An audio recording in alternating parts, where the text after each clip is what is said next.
एक बार की बात है।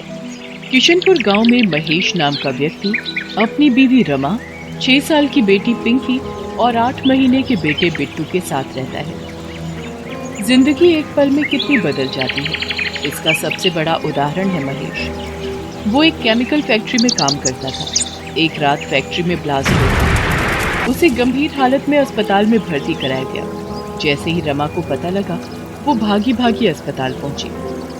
काफी गंभीर हालत है आपके पति की। हम अपनी तरफ से पूरी कोशिश कर रहे हैं, आप भगवान पर पूरा भरोसा रखिए। महेश बच तो गया, लेकिन इस हादसे में उसने अपना पैर भी खोया और अपनी नौकरी भी। घर में जो भी जमा पूंजी थी वो उसके इलाज में खर्च हो गई। पिछले 3 महीनों से वो बेरोजगार है। इन 3 महीनों में उसने नई नौकरी ढूंढने की बहुत कोशिश की, लेकिन एक अपाहिज को कोई भी नौकरी नहीं देना चाहता था। अब तो बारिश का मौसम भी शुरू हो गया था। इस मौसम में उसे एक जगह से दूसरी जगह जाने में बहुत दिक्कत होती, क्योंकि सड़कें पूरी तरह पानी से भर जाती। आज भी वो परेशान अपने घर लौट रहा था। आज भी मुझे कोई काम नहीं मिला। सब लोग मुझसे ऐसे नजरें चुराते हैं जैसे कि मैं कोई भूत हूँ। अरे अपाहिज को जीने का हक नहीं है क्या? वो और उसका परिवार क्या भूखा मर जाए? महेश बार बार की असफलता से परेशान हो चुका था। उसका मकान मालिक 3 महीने का किराया वसूलने हर दूसरे दिन उसके घर आ जाता था। साथ ही घर खाली करवाने की धमकी भी देता था। कल शाम भी वो आखिरी चेतावनी देकर गया था। इधर घर में अनाज का एक भी दाना नहीं था। पिछले 2 दिन से पूरे परिवार ने कुछ भी नहीं खाया था। उसे कुछ भी समझ नहीं आ रहा था कि अब वो क्या करे। वो ये सब सोचते सोचते जा ही रहा था कि तभी जोरों की बारिश शुरू हो जाती है। मुझे उस चाय की टपरी के नीचे छिप जाना चाहिए। कहीं बारिश में तबीयत खराब हो गई तो लेने के देने पड़ जाएंगे। वो चाय की टपरी के नीचे जाकर खड़ा हो गया। चाय की टपरी वाला चाय के साथ पकौड़े भी बना रहा था। लोग चाय के साथ पकौड़े खाते हुए बारिश का मजा ले रहे थे। उसे पता था कि घर में कुछ भी खाने के लिए नहीं है। उसने अपनी जेब में हाथ डाला तो उसे बहुत ही पुराना 10 रुपए का पुराना नोट ही मिला। 10 रुपए ही है जेब में। क्या करूं मैं? हम मियाँ बीवी तो पानी पीकर भी रह लेंगे, लेकिन बेचारी पिंकी कब तक भूखी रहेगी? अगर मैं उसके लिए पकौड़े ले जाऊंगा तो वो बहुत खुश होगी। पहले उसने बहुत सोचा, फिर उसने उन पैसों से पकौड़े खरीद लिए। थोड़ी देर बाद बारिश बंद हो गई। फिर वो पकौड़े लेकर घर पहुंचा, लेकिन घर के बाहर पहुंचते ही उसकी आंखों में आंसू आ गए। उसके बीवी बच्चे घर के बाहर खड़े थे और उसका 8 महीने का बेटा बिट्टू अपनी माँ की गोद में लगातार रोए जा रहा था। पिंकी सहमी हुई अपनी माँ का आंचल पकड़कर खड़ी थी और उनका मकान मालिक उनका बचा खुचा सामान सड़क पर फेंक रहा था। उसकी बेटी ने जब उसको देखा तो वो भागते हुए महेश के पास आई और रोते हुए कहने लगी, बाबा देखो ना, अंकल ने हमें घर से बाहर निकाल दिया और वो हमारा सामान भी बाहर फेंक रहे हैं। और जो मेरी छोटी सी गुड़िया थी ना, जो आप लाए थे, अंकल ने उसे भी नाले में फेंक दिया। महेश ने अपनी बच्ची को चुप करवाया और जाकर मकान मालिक के पैरों में गिर पड़ा। ये आप क्या कर रहे हैं मालिक? इस तरह हमें बेघर मत करिए। चुप कर, पहले 3 महीने का किराया हाथ में रख, फिर बात कर। मैं जल्दी ही आपके सारे पैसे चुका दूंगा। चुप कर, पिछले 3 महीने से तुम्हारी ये बात सुन सुनकर मेरे कान पक गए हैं। तभी मकान मालिक की नजर महेश के हाथ में कागज में लिखते पकौड़ों पर गई। उसे देखकर उसका पारा चढ़ गया। अरे रे, कितना झूठ बोलते हो तुम लोग।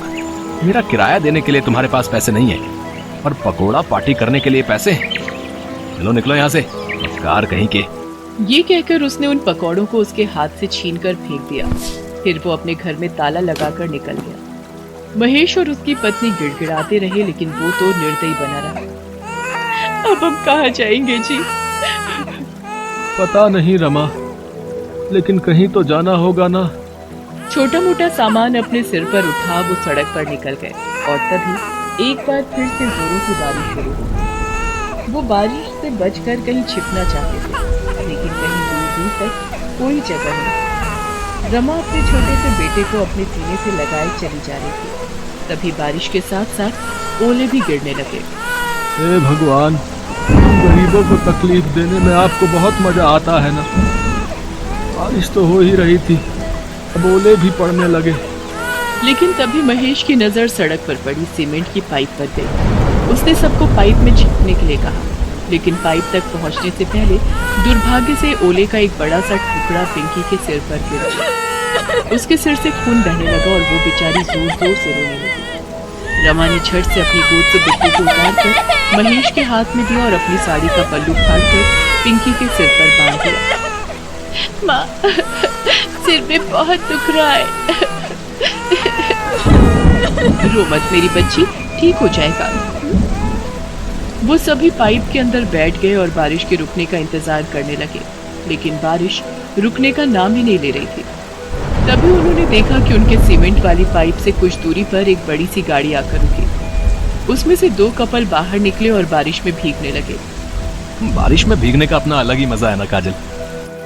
सच में अखिल, बारिश में भीगना और उसके बाद गर्मा गर्म पकौड़े खाना जन्नत सा मजा देता है। काश ये बारिश पूरी रात होती रहे तो मजा आ जाए। एक और महेश का परिवार बारिश के रुकने का इंतजार कर रहा था और दूसरी ओर कोई पूरी रात बारिश चाह रहा था। कितनी असमानता है ना भगवान की बनाई इस दुनिया में। महेश और उसकी बीवी यही सोच रहे थे, साथ ही बारिश के रुकने का इंतजार भी कर रहे थे, लेकिन बारिश नहीं रुकी और वो और भी तेज होती गई। सड़कों पर पानी भरने लगा और लगातार 2 दिन से हो रही बारिश के कारण बाढ़ वाली स्थिति पैदा होने लगी। उन लोगों की सीमेंट वाली पाइप में भी पानी आ गया था। पानी उनके सीने तक पहुंच चुका था। रमा, हमें बच्चों को लेकर कहीं ऊंचे स्थान पर जाना होगा, नहीं तो हम सब डूब जाएंगे। तभी महेश ने पिंकी को अपने कंधों पर बिठाया और किसी सुरक्षित जगह की तलाश में आगे की ओर जाने लगा। तभी पानी का एक तेज बहाव आया और महेश का नियंत्रण बिगड़ गया और वो गिर पड़ा। पिंकी भी गिर पड़ी और वो पानी के तेज बहाव की चपेट में आ गई और पानी में डूबने लगी। पापा, पापा बचाओ मुझे, मैं डूब रही हूँ पापा, पापा। एक तो 2 दिन से भूखा परिवार, ऊपर से बारिश का कहर। महेश चाहकर भी अपनी बच्ची को नहीं बचा सका और पिंकी पल में ही उनकी आंखों से ओझल हो गई। पिंकी, पिंकी कहाँ हो तुम? पिंकी, आए मेरी बच्ची। लेकिन पिंकी ने कोई जवाब नहीं दिया। आज महेश खुद को बहुत ही असहाय महसूस कर रहा था और एक असहाय पिता की तरह ऊपर आसमान की तरफ देखकर कहने लगा, भगवान, तुम्हें जरा भी दया नहीं आती क्या हम गरीबों पर? पूरे पत्थर हो गए हो क्या? पहले तो मुझे अपाहिज कर दिया और फिर दाने दाने को मोहताज कर दिया, फिर सिर से छत भी छीन ली और अब मेरी बच्ची को भी ले गया। कान खोल कर सुन ले, तू मेरे लिए भगवान नहीं, पत्थर है, पत्थर। वे उस बाढ़ से किसी तरह बचने की कोशिश कर रहे थे, लेकिन उनके पैर जवाब दे चुके थे। भूखा शरीर अपनी ताकत खो चुका था। उनके पैर लड़खड़ा रहे थे और वो भी इस बाढ़ की चपेट में आकर डूबने लगे। हालांकि तब भी उन्होंने हाथ पैर मारे, लेकिन भूख ने उन्हें कमजोर बना दिया। दोनों एक दूसरे को पुकार तो रहे थे, लेकिन पानी के बहाव में वे पुकार अनसुनी हो रही थी। रमा, रमा, बिट्टू। लेकिन शायद मौत अभी उनके हाथ की रेखाओं में नहीं दिखी थी। तभी तो वो पानी में गिरकर बेहोश हो गए थे और बहे जा रहे थे। तभी बाढ़ राहत कार्य वालों की नजर उन पर पड़ी और वे उन्हें अपनी नाव में बचाकर राहत शिविर ले आए।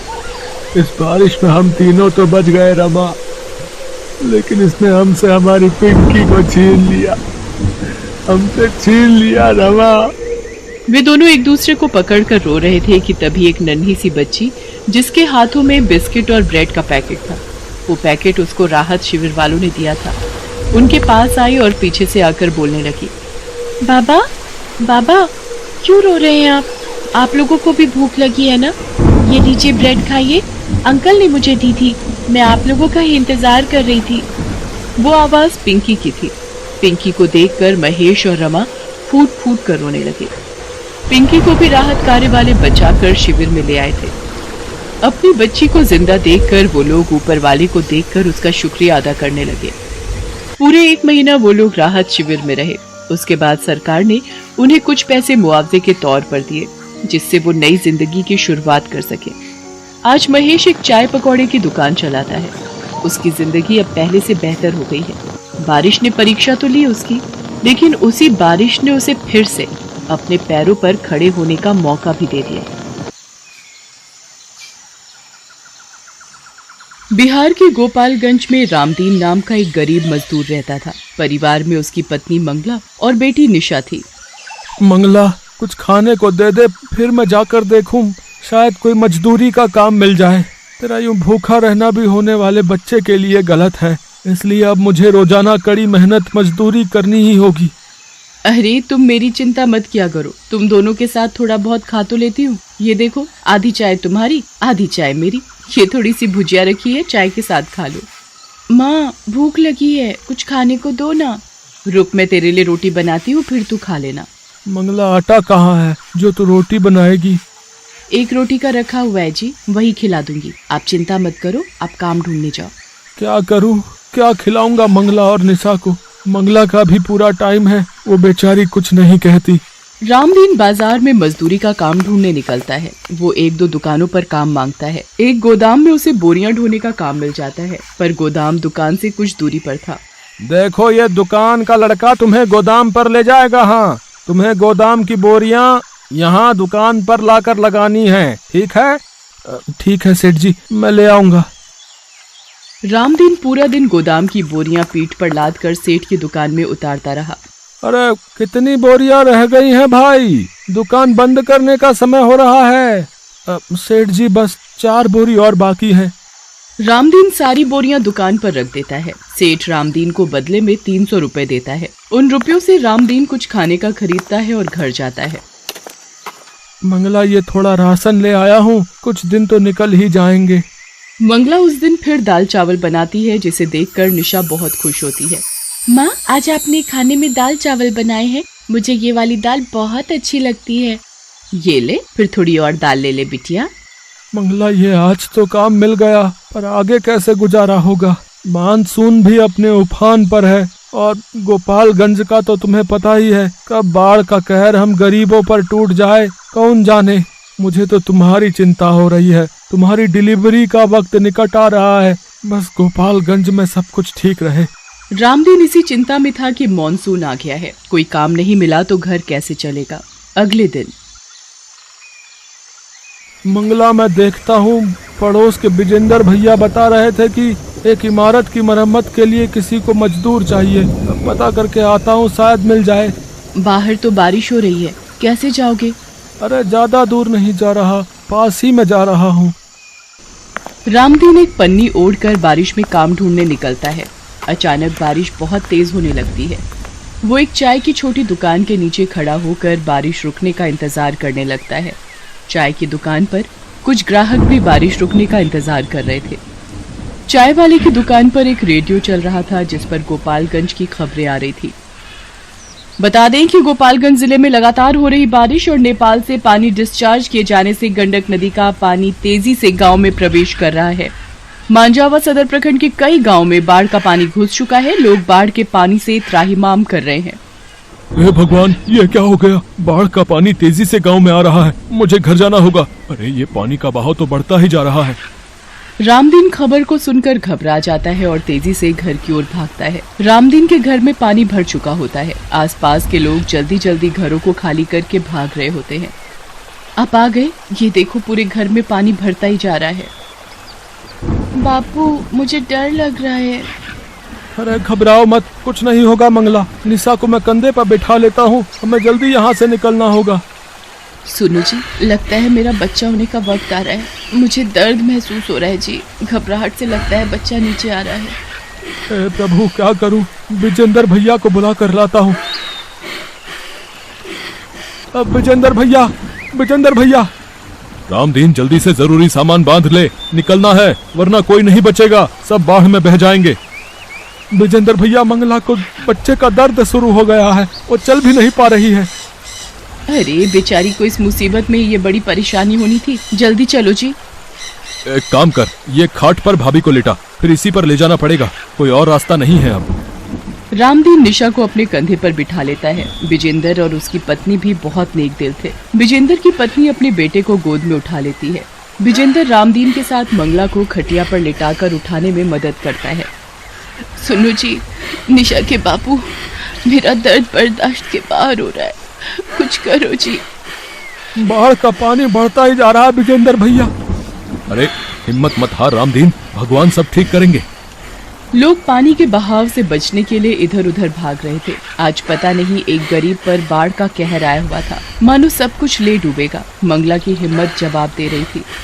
अब एक ही उपाय है रामदीन, भाभी को किसी नाव में सहारा दिलवाना होगा। कोई नाव में लिटाने की मदद कर दे बस। अरे भैया भैया भैया, मेरी बीवी का बच्चा होने वाला है, अपनी नाव में जगह दे दो भैया।